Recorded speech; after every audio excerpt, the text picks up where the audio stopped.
shadows of an ancient, sprawling dungeon, long forgotten by those who lived above, a human awoke.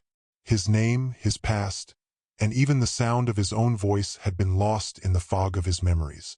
The oppressive air carried the scent of damp earth and ancient stone, the faint echoes of dripping water filling the silence. The human blinked into the darkness.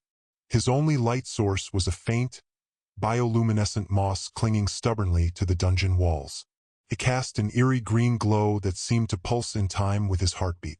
Slowly, he sat up, his muscles stiff and aching, as if they hadn't been used in years. He didn't remember how he had gotten there, or why, but an instinctive sense of danger clawed at his mind, urging him to move. The dungeon stretched endlessly in every direction, its corridors winding like a labyrinth. The walls bore the scars of age, cracks, vines, and faint carvings that might have once held meaning. The human pressed a hand against one of the carvings, tracing it absent-mindedly, feeling the grooves of what seemed to be runes or symbols.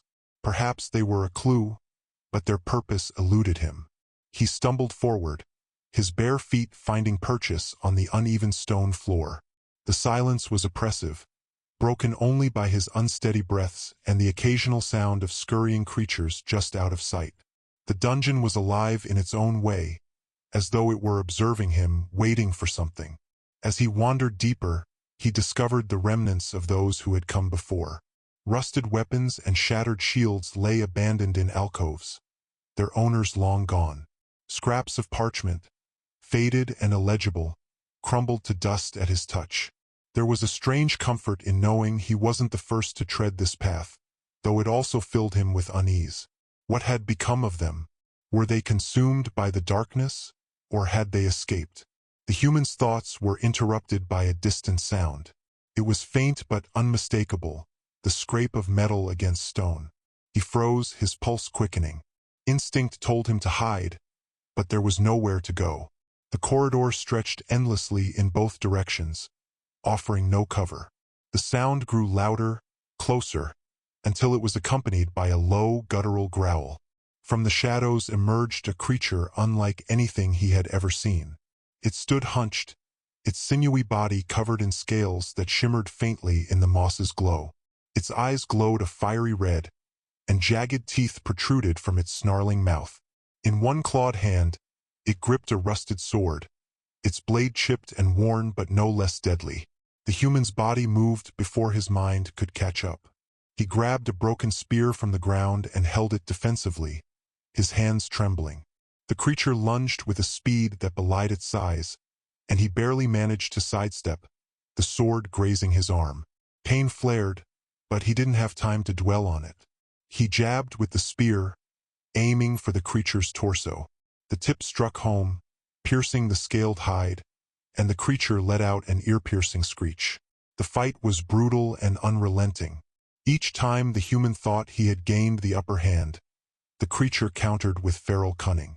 Blood, both his and the creature's, spattered the stone floor. Finally, with a desperate thrust, he drove the spear into the creature's throat. It let out a choked growl before collapsing, its body twitching before going still. Breathing heavily, the human staggered back, the broken spear still clutched in his hands. His arm throbbed where the creature's blade had cut him, but he pushed the pain aside. He needed to keep moving.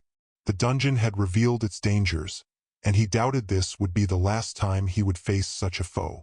As he pressed on, he began to notice changes in the dungeon's architecture. The walls grew more ornate, with carvings that seemed to depict scenes of battles, rituals, and gatherings.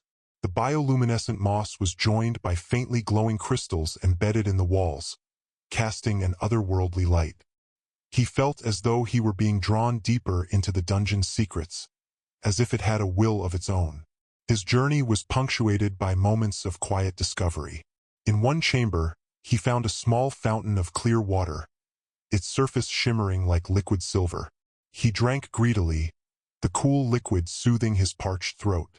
Nearby, he discovered a satchel containing a loaf of bread, hardened with age but still edible. He ate in silence, his mind racing with questions. Who had left these items? Were they friend or foe? In another corridor, he stumbled upon a mural that stopped him in his tracks. It depicted a figure, a human like him, standing against a horde of monstrous creatures. The figure held a staff that radiated light, banishing the darkness. Surrounding the figure were symbols that glowed faintly, as if infused with magic. He reached out to touch the mural, and for a brief moment, he felt a surge of warmth, a flicker of hope. The warmth was fleeting, replaced by a bone-deep chill as the dungeon trembled. The ground beneath him shook violently, and he pressed himself against the wall to avoid falling. From the shadows emerged a new threat, a towering beast with 6 legs and eyes that glowed like molten gold. It let out a deafening roar that seemed to shake the very air. The human's heart raced as he prepared for another battle. He clutched the broken spear, his knuckles white with tension. The beast charged, its massive form barreling down the corridor. He dodged to the side, narrowly avoiding being crushed, and struck at one of its legs. The spear broke entirely this time, leaving him weaponless. Desperation fueled his movements as he scrambled to avoid the beast's attacks. His eyes darted around the corridor, searching for anything he could use. His gaze landed on a fallen torch, its tip still smoldering. He grabbed it and thrust it into the beast's face. The flames flared, and the beast recoiled with a pained howl. Seizing the opportunity, he found a jagged piece of stone and drove it into the beast's exposed underbelly. It thrashed violently before collapsing, its golden eyes dimming. Exhausted and bloodied, the human collapsed against the wall, struggling to catch his breath. He had survived, but he knew the dungeon wasn't finished with him. The carvings and murals seemed to watch him, their meaning just out of reach. He felt as though he were part of a story that had been written long before his time, one that he didn't fully understand. He pressed on, driven by a need to escape the dungeon's grasp. The corridors grew narrower, the air heavier, and the sense of being watched more oppressive. He encountered traps, pressure plates that triggered dart launchers, pits concealed by fragile stones, and walls that closed in with crushing force. Each challenge tested his wits and reflexes, pushing him to his limits. Finally, after what felt like days, he reached a massive door. It was unlike anything he had seen before, crafted from a dark, shimmering metal and adorned with intricate carvings. Symbols pulsed faintly, as if responding to his presence.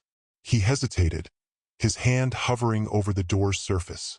Beyond it, he felt both hope and dread, as though whatever lay on the other side would change everything. Summoning his courage, he pushed the door open. Light spilled into the corridor, blinding him momentarily. As his vision adjusted, he stepped into a vast chamber unlike any other. It was filled with golden light, cascading from a crystal that floated in the center of the room. Around the crystal, ghostly figures moved, their forms flickering like candle flames. They seemed to be guardians, their ethereal eyes fixed on him. The human approached cautiously, feeling the weight of their gazes. The crystal pulsed with energy, its glow intensifying as he drew near. He reached out, his hand trembling, and touched its surface. A surge of warmth flooded his body, and his mind was filled with images. A world beyond the dungeon, bathed in sunlight and teeming with life. He saw people laughing, children playing, and fields of green stretching endlessly. But he also saw shadows encroaching, darkness spreading like a plague. The visions faded, leaving him breathless. The guardian's eyes bore into him, and he understood their unspoken message. The dungeon had been a test, a crucible to forge him into something more. He was not just a prisoner. He was a protector, chosen to guard the light against the encroaching darkness. As the realization settled over him, the chamber began to fade. The light of the crystal enveloped him, and he felt himself being lifted, carried away from the dungeon's depths. When the light dimmed, he found himself standing in a lush meadow, the sun warming his face. The dungeon was gone, but its mark remained on him. He was no longer just a human. He was a guardian, bound to a purpose greater than himself. With renewed resolve, he set out into the world, ready to face whatever challenges lay ahead. The dungeon had not broken him. It had made him stronger, and he would ensure that its darkness would never consume the light.